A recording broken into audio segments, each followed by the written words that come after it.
1993. Terminal Aérea Internacional de la Ciudad de México.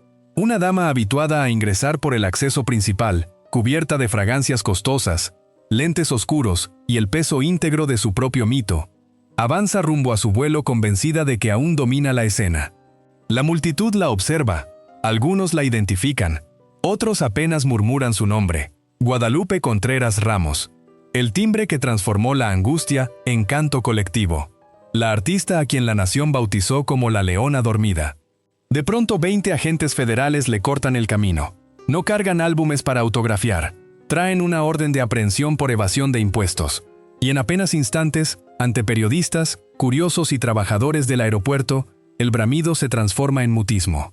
Pero este relato no trata de cómo la detuvieron, ni siquiera de cómo una figura estelar terminó encerrada. Se trata de algo bastante más grave, de cómo una mujer que colmó palenques, colocó millones de copias y convirtió su voz en amparo de todo un país, fue arruinando en la intimidad todo aquello que decía apreciar.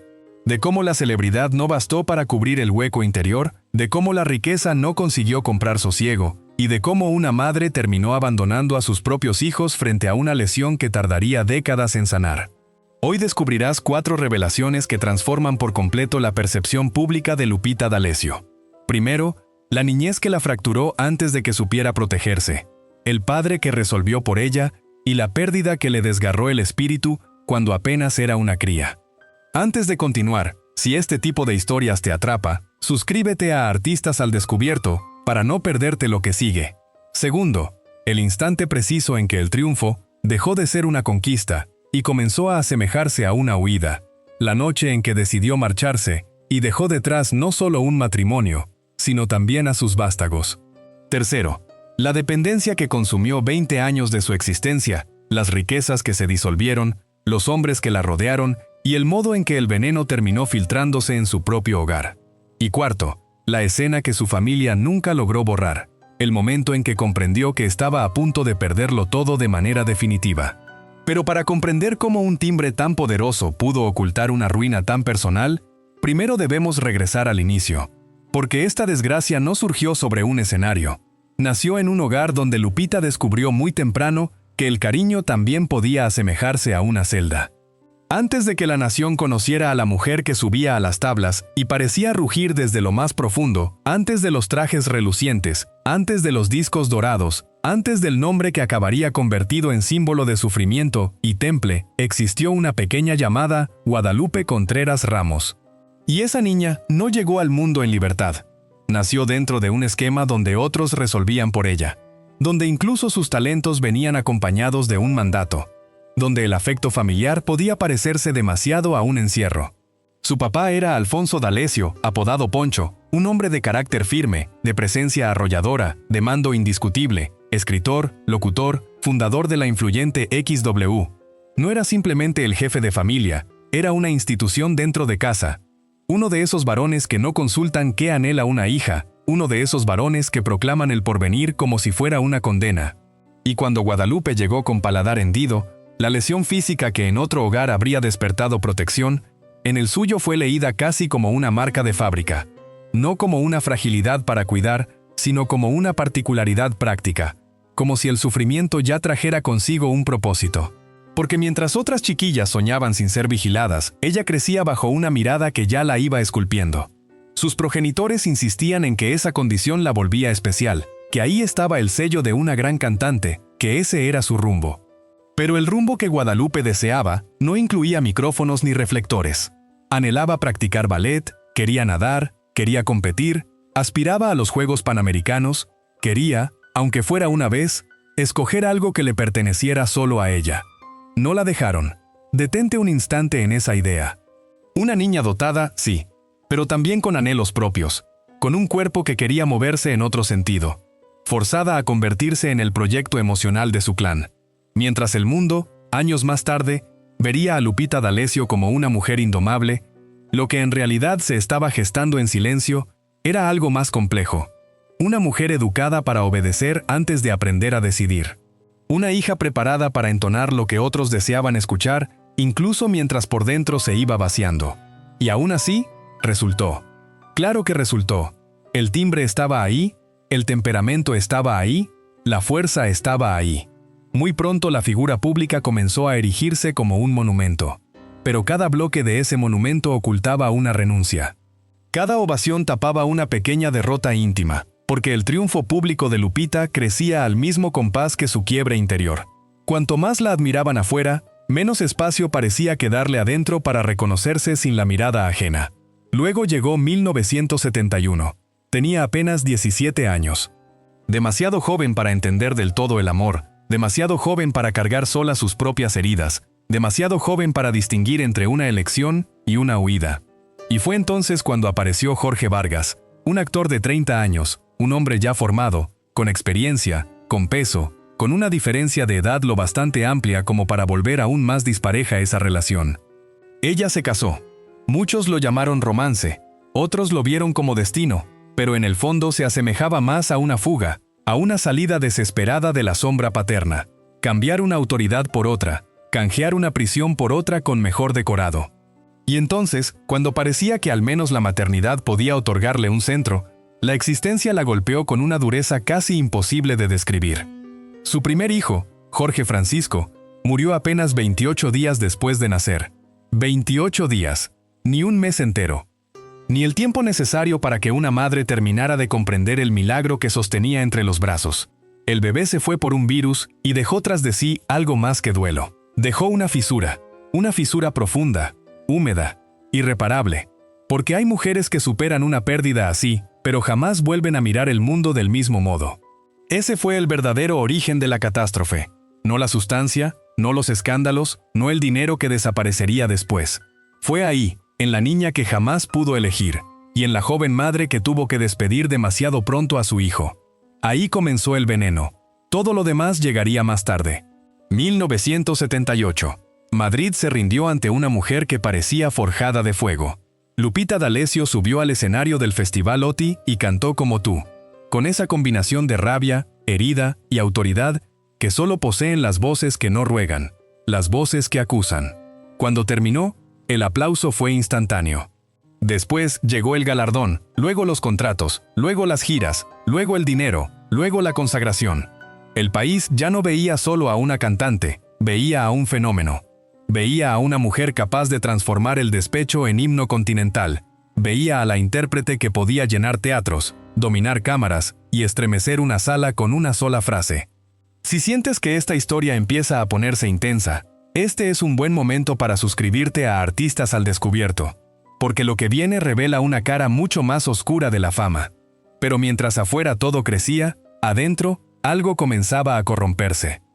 Porque el éxito no le trajo calma, le trajo velocidad, le trajo noches de hotel, le trajo aeropuertos, camerinos, aduladores, periodistas, mariachis, empresarios, contratos firmados a las prisas, desayunos en una ciudad y cenas en otra. Le trajo esa clase de agotamiento que no se percibe en pantalla, pero que se instala en los huesos y en el hogar. Mientras la nación celebraba a la nueva soberana del drama musical, la vida íntima de Lupita se transformaba en una batalla. Jorge Vargas no toleraba verla más arriba que él. No toleraba el brillo, no toleraba el reconocimiento, no toleraba que la mujer a quien alguna vez miró casi como una chiquilla asustada, se hubiera convertido en una figura más grande que su propio apellido. Los celos se combinaron con el machismo con el control con la humillación. Y un día llegó la frase que dividió la historia en dos: elige tu carrera o a mí. Como si tuviera que arrancarse un trozo del alma para probar amor. Como si la libertad fuera una traición. Y Lupita eligió marcharse. Detente un segundo en esa escena. Una mujer joven, ya marcada por el duelo, por la presión, por el deseo feroz de no volver a sentirse atrapada, junta sus pertenencias y sale por una puerta. Del otro lado la aguarda la fama, del otro lado la aguarda el aire, del otro lado la aguarda una ciudad entera dispuesta a ovacionarla. Pero tras esa puerta no quedó solo un matrimonio destrozado, quedaron también sus hijos, Jorge y Ernesto. Dos niños demasiado pequeños para entender que a veces los adultos llaman libertad a lo que también puede parecerse mucho al abandono. Y aquí comienza en verdad la falla que torció todo lo que vino después. Porque lo más sombrío no fue la separación, ni siquiera fue la distancia con los hijos. Lo más sombrío fue lo que Lupita halló cuando ya nadie podía forzarla a retroceder. La noche interminable del espectáculo, la presión de seguir siendo grande, la culpa, siempre la culpa, latiendo tras el maquillaje, el silencio del hotel después de los aplausos, la sensación de haber conquistado el mundo y perdido algo que no sabía nombrar. Fue ahí donde apareció la cocaína. Según sus propias confesiones, años más tarde probó por primera vez siendo todavía muy joven, rodeada de gente a quienes llamaba amigos y en realidad eran cómplices del derrumbe. Al inicio fue una curiosidad, una ayuda para resistir, una chispa para mantenerse despierta, un truco de supervivencia en un ambiente donde todos parecían correr más rápido que el cansancio. Pero lo que entra como compañía, a veces termina quedándose como amo. Y la cocaína se quedó. 5 gramos al día. 5.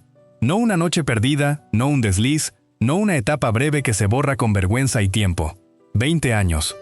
2 décadas completas viviendo entre hoteles, humo, ansiedad, paranoia y esa sensación engañosa de control que ofrecen las sustancias justo antes de destruirte. Mientras el público escuchaba una voz imponente, ella despertaba y se dormía dentro de una niebla blanca. Mientras la prensa hablaba de fortaleza femenina, ella se hundía en una dependencia capaz de devorar el cuerpo, el juicio, el dinero y la conciencia. Y el dinero también comenzó a arder. Millones de pesos, millones de dólares. Hombres que llegaban prometiendo amor y se marchaban dejando ruina. Nombres que después formarían una cadena amarga de vínculos fallidos, engaños y violencia. Sabu, Carlos Reynoso, Julio César Canesa, César Gómez, Christian Rosen. No todos por los mismos motivos, no todos con la misma herida, pero todos entrando en una vida que ya estaba quebrada por dentro. Lupita parecía avanzar, pero en realidad llevaba años cayendo, solo que aún nadie lo veía con claridad. Imagínalo así, una mujer sola en una suite de lujo con flores enviadas por admiradores, vestidos colgados como trofeos, joyas sobre la mesa y un silencio tan enorme que ni todo el oro del camerino logra quebrarlo. Afuera, los seguidores la aguardan. Adentro, una madre intenta no pensar en los hijos que dejó atrás. La fama llenaba los teatros, la droga vaciaba el hogar, y lo peor de todo es que el veneno todavía no había tocado directamente a quienes más lo iban a pagar, pero estaba a punto de hacerlo. Jorge y Ernesto crecieron viendo a su madre en todas partes menos en casa, en la televisión, en las revistas, en los escenarios, en las portadas, en los programas donde el público la ovacionaba como si fuera una mujer invencible. La voz de Lupita D'Alessio sonaba en la radio de todo el país, mientras sus hijos aprendían demasiado pronto que la fama puede llenar una nación entera y aún así dejar una mesa vacía a la hora de la cena. Ese fue el verdadero escándalo. No el que salía en la prensa, sino el que no se veía. El de 2 niños que tenían una madre convertida en leyenda y al mismo tiempo no tenían madre. Durante años la ausencia se volvió costumbre. No una ausencia breve, no una temporada difícil, no un mal momento que luego se corrige con abrazos y disculpas. 10 años. 10 años en los que Jorge y Ernesto crecieron sin la presencia estable de la mujer que les dio la vida. 10 años en los que la explicación oficial siempre sonaba más elegante que la verdad. Que estaba trabajando, que estaba de gira, que estaba resolviendo su vida, que estaba escapando de un matrimonio complicado. Todo eso podía ser cierto al mismo tiempo. Y aún así, seguía dejando a 2 niños solos frente a una pregunta que los marcaría por dentro. Si todo el mundo la quería tanto, ¿por qué no estaba con nosotros? Piensa en esa contradicción. Hay niños que crecen sin juguetes, sin viajes, sin apellido famoso. Ellos crecieron con lo contrario. Había dinero, había comodidades, había una madre célebre cuya imagen imponía respeto. Pero el cariño no se sustituye con cuentas pagadas. La infancia no se sostiene con rumores de grandeza. El afecto no llega por correo ni se hereda en un apellido. Y así fue como Jorge y Ernesto aprendieron a vivir en una forma extraña de orfandad. No la del cementerio, la otra, la de tener a tus padres vivos y aún así sentir que nadie te está mirando de verdad. Fue entonces cuando apareció otra figura para llenar el hueco. Mary González, la segunda esposa de Jorge Vargas.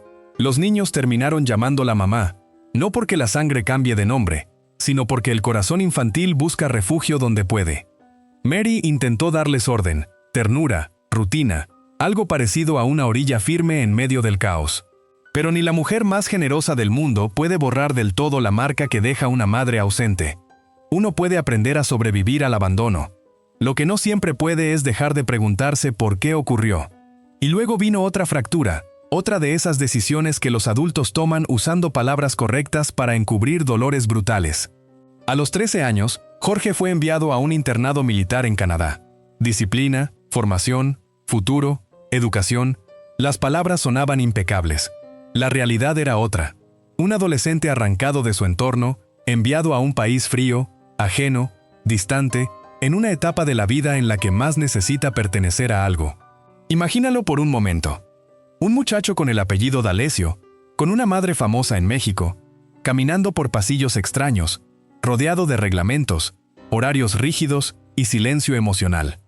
Ese tipo de distancia no educa, solo enseña a endurecerse. Mientras tanto, la imagen pública de Lupita seguía creciendo. La mujer fuerte, la intérprete feroz, la figura que parecía cantarle a millones de heridas ajenas sin lograr cerrar la propia. Jorge y Ernesto observaban todo eso desde lejos. La prensa hablaba del talento, el público hablaba de la voz. Nadie hablaba del precio que estaban pagando los hijos.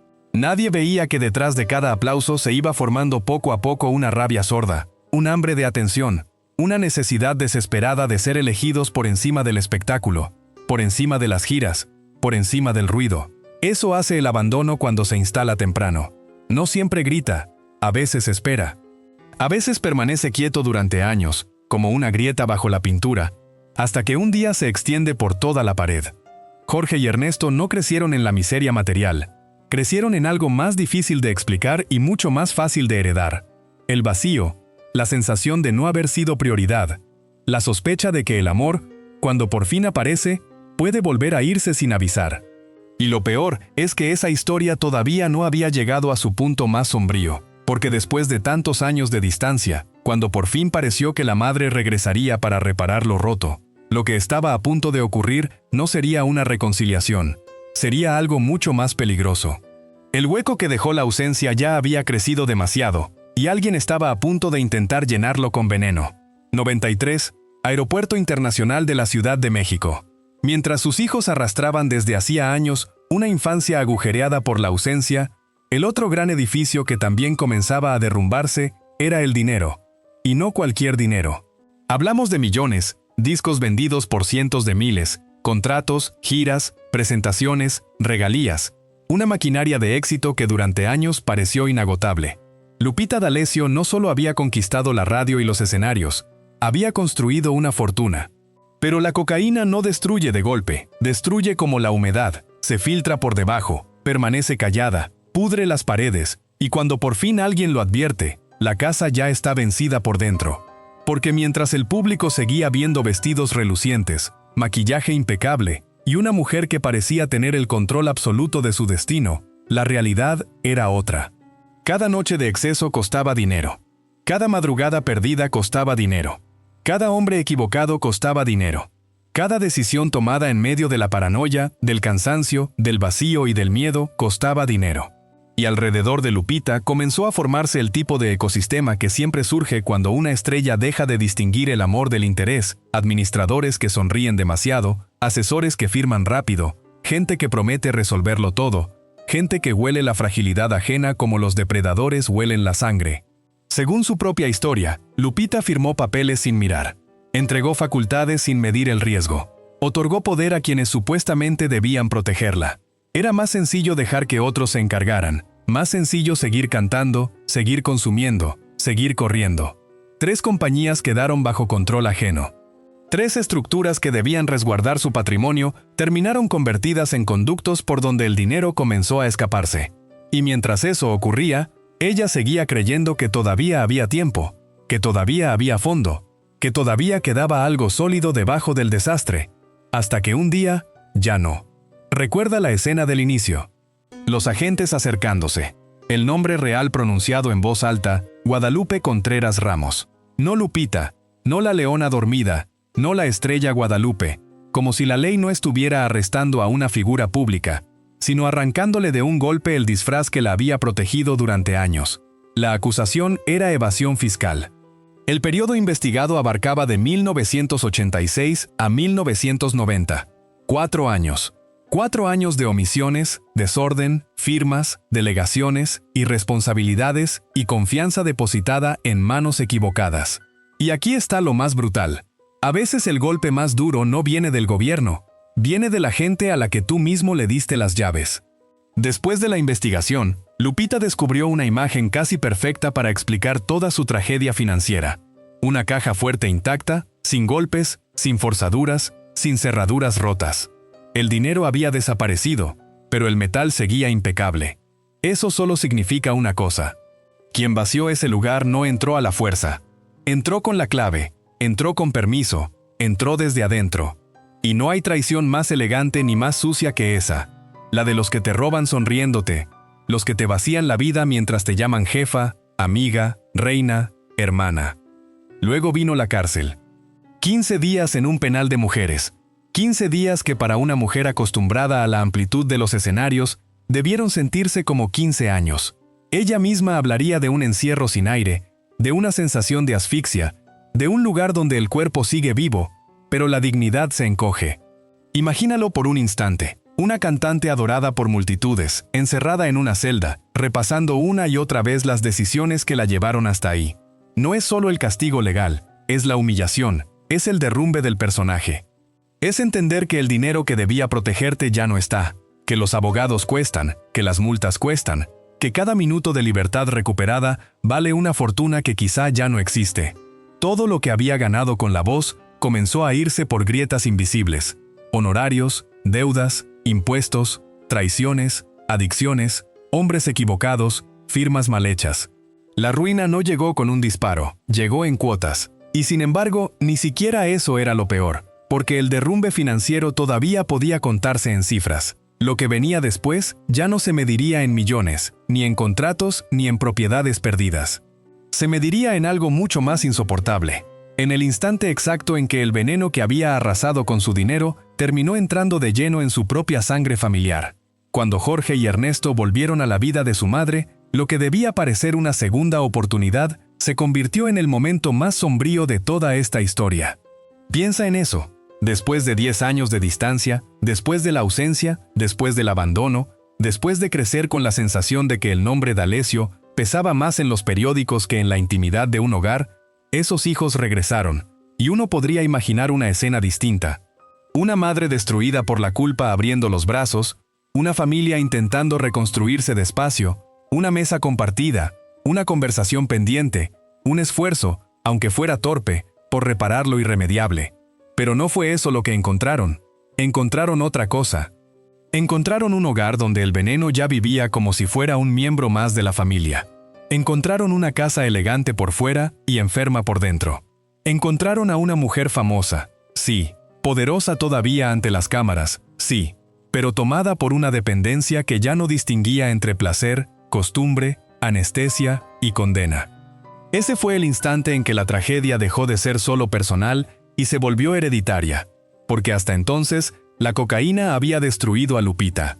A partir de ahí, empezó a destruir a sus hijos. Y esto es lo verdaderamente insoportable.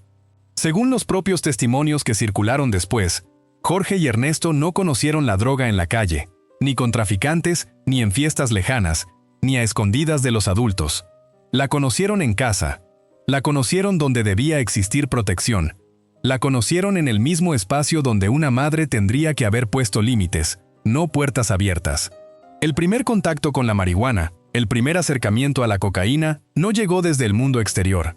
Llegó desde el centro del hogar, desde la órbita de Lupita, como si el vacío de tantos años, en vez de llenarse con amor, se llenara con humo. Detente un segundo en esa imagen.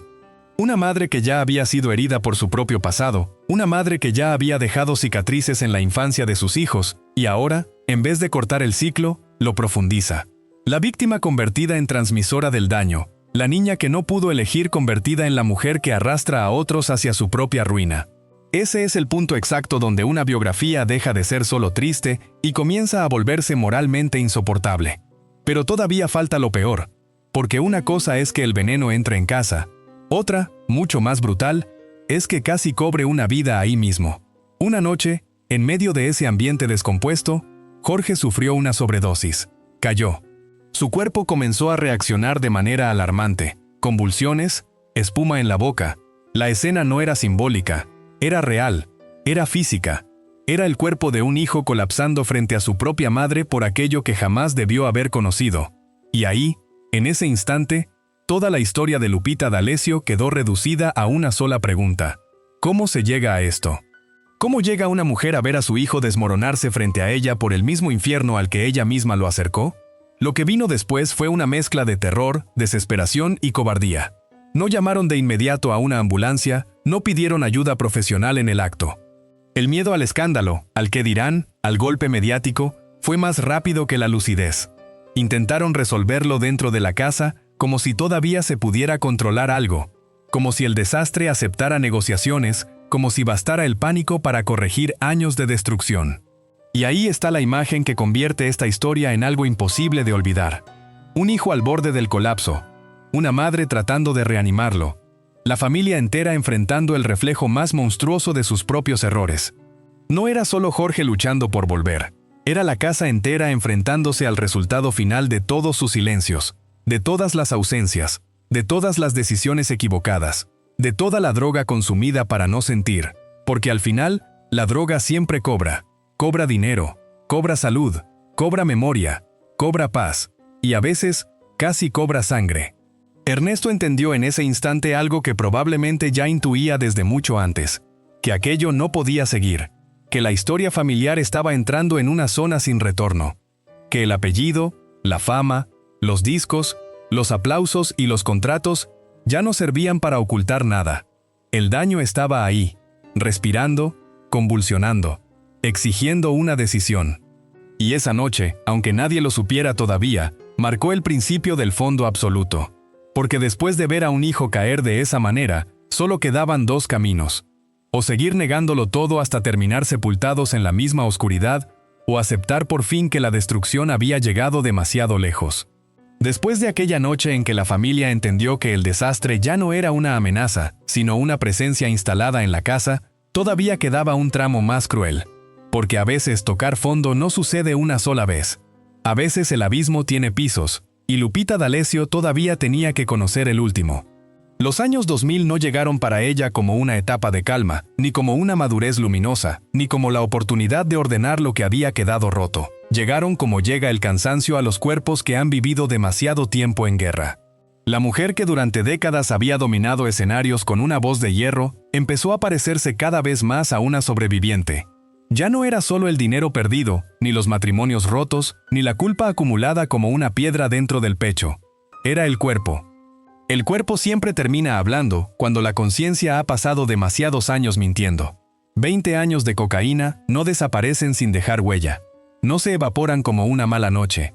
Se quedan en la respiración, en los nervios, en la piel, en el insomnio, en el temblor, en el desgaste. Lupita comenzó a pagar físicamente todo lo que había intentado no sentir. Su salud se fue volviendo frágil. Su energía dejó de ser la de una mujer que conquistaba teatros y empezó a parecer la de alguien perseguido por sus propios excesos. El escenario seguía ahí. Sí. La fama seguía respirando. Sí. Pero por dentro la estructura ya estaba vencida. Y entonces ocurrió otra escena que parece escrita por una mente demasiado cruel para ser real. Una noche, atrapada entre sedantes, agotamiento, humo y desorden, Lupita estuvo cerca de morir en un incendio dentro de su propia habitación. No hace falta exagerar nada para entender el símbolo. Una mujer que había convertido su vida en combustión lenta estuvo a punto de arder con ella, como si el destino quisiera dejarle una imagen imposible de ignorar. Así terminan a veces las personas que llevan demasiado tiempo jugando con aquello que destruye, no con una gran tragedia pública, sino solas, encerradas, rodeadas por los restos de su propio derrumbe.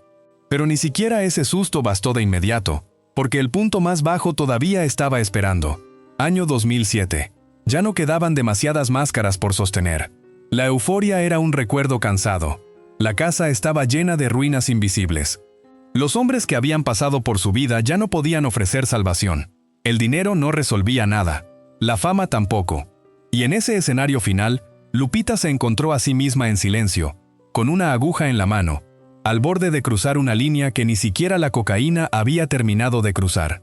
Piensa en esa imagen. No la estrella, no la mujer de carácter feroz, no la intérprete que parecía invencible, solo una persona sola sentada frente a la posibilidad de borrarse. A veces la caída no hace ruido, a veces cabe en un cuarto cerrado, a veces se resume en una sola pregunta: ¿vale la pena seguir?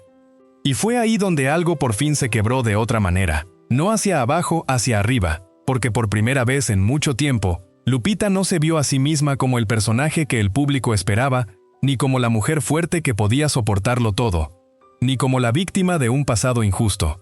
Se vio como lo que estaba a punto de dejarles a sus hijos. Ese fue el verdadero espejo, no la prensa, no el escándalo, no el qué dirán, sus hijos. Entendió que si seguía un paso más, ya no habría redención posible, que la historia de una gran voz mexicana no terminaría con dignidad, sino con vergüenza, que Jorge y Ernesto no recordarían a su madre como una mujer herida que luchó contra sus demonios, sino como alguien que dejó que esos demonios ganaran del todo. Ese fue el instante más importante de toda esta historia. No el premio OTI, no los discos, no los palenques, no la fama, sino el momento exacto en que una mujer destruida decidió no empujarse más hondo. Tocó el fondo, y por primera vez comprendió que seguir cayendo también era una decisión. Y entonces hizo algo que no había sabido hacer en décadas. Se detuvo. La salvación de Lupita D'Alessio no llegó como llegan las cosas fáciles. No llegó de golpe. No llegó con una canción, ni con una entrevista, ni con uno de esos milagros instantáneos que tanto le gustan a la televisión. Llegó tarde, rota, humillante, dolorosa. Llegó cuando ya casi no quedaba nada en pie, cuando la fama había dejado de protegerla, cuando el dinero ya no alcanzaba para disfrazar el desastre, cuando sus hijos no necesitaban explicaciones, sino pruebas. Pruebas de que aquella mujer que los había herido también era capaz por fin de detener la cadena antes de que terminara devorándolos a todos. Y la primera prueba fue aceptar ayuda. Con el respaldo de Ernesto, Lupita tomó una decisión que durante años había parecido imposible. Salir, cortar, romper con el veneno que había gobernado su vida durante 2 décadas. Se fue a Guatemala y entró a un centro de rehabilitación donde pasó 45 días enfrentándose no al público, no a la prensa, no a sus exmaridos, sino a sí misma. Ahí no había aplausos, no había maquillaje, no había micrófonos, solo el cuerpo reclamando lo que había consumido, el sistema nervioso temblando, la ansiedad empujando, el pasado entero golpeando como una puerta que por fin se abría desde dentro. Pero dejar la droga era apenas la mitad del camino, porque el verdadero problema nunca había sido solo químico. Había algo más antiguo, más hondo, más difícil de arrancar: la culpa. La culpa por los hijos abandonados, la culpa por el hijo perdido al principio de su vida, la culpa por la casa convertida en ruina, la culpa por haber confundido libertad con fuga y fuga con destrucción. Fue ahí donde la fe empezó a ocupar un lugar que antes habían ocupado la cocaína, el caos y el miedo. Yuri, según las versiones que la propia historia familiar ha ido dejando, tuvo un papel importante en ese regreso espiritual, no como salvadora milagrosa, sino como una presencia que le recordó a Lupita que todavía existía algo más allá del castigo. Y entonces llegó la escena que de verdad partió en dos esta historia. La gran diva, la mujer de carácter feroz, la voz que durante años se impuso sobre auditorios enteros, esa mujer terminó de rodillas frente a sus hijos. No es una metáfora, es literal. Lupita pidió perdón arrodillada, lavó los pies de Ernesto, los besó, lloró, habló desde un lugar donde ya no quedaba orgullo, ya no estaba negociando con la imagen pública, ya no estaba defendiendo una versión menos dolorosa de sí misma. Estaba confesando con el cuerpo lo que las palabras ya no podían suavizar, que había fallado, que había herido, que había dejado una marca que jamás podría borrar del todo. Piensa en eso un momento. Hay mujeres que pasan toda una vida justificándose. Hay madres que se llevan la razón a la tumba antes que aceptar el daño que hicieron. Lupita hizo lo contrario. Se quebró delante de quienes más razones tenían para no creerle. Y quizá por eso esa escena vale más que cualquier premio que haya ganado en su carrera, porque el talento puede llenar estadios, pero solo la humildad puede intentar reparar una infancia rota. Con los años llegaron también otros signos de orden. Más de 15 años limpia, un testamento claro, Ernesto nombrado albacea, la decisión de retirarse en paz, lejos del ruido, con Cancún como horizonte final y no como escondite. No es un final limpio, no es un final perfecto, no es una absolución. Hay heridas que no se borran porque una disculpa llegue tarde. Hay hijos que aprenden a perdonar sin dejar de recordar. Y quizá esa sea la verdad más dura de todas. Lupita D'Alessio no pudo rehacer el pasado. Nadie puede. No devolvió los años perdidos. No devolvió la infancia que sus hijos vivieron sin ella. No deshizo la noche en que el veneno entró en casa, pero hizo algo que no todos logran. Frenó la herencia del daño antes de que siguiera avanzando. Y al final, tal vez ese sea su verdadero legado. No la voz, no los discos, no la leyenda, sino haber entendido, cuando ya parecía demasiado tarde, que ninguna mujer es tan grande como para no tener que pedir perdón. Si esta historia te llegó, suscríbete a Artistas al Descubierto para conocer más relatos como este.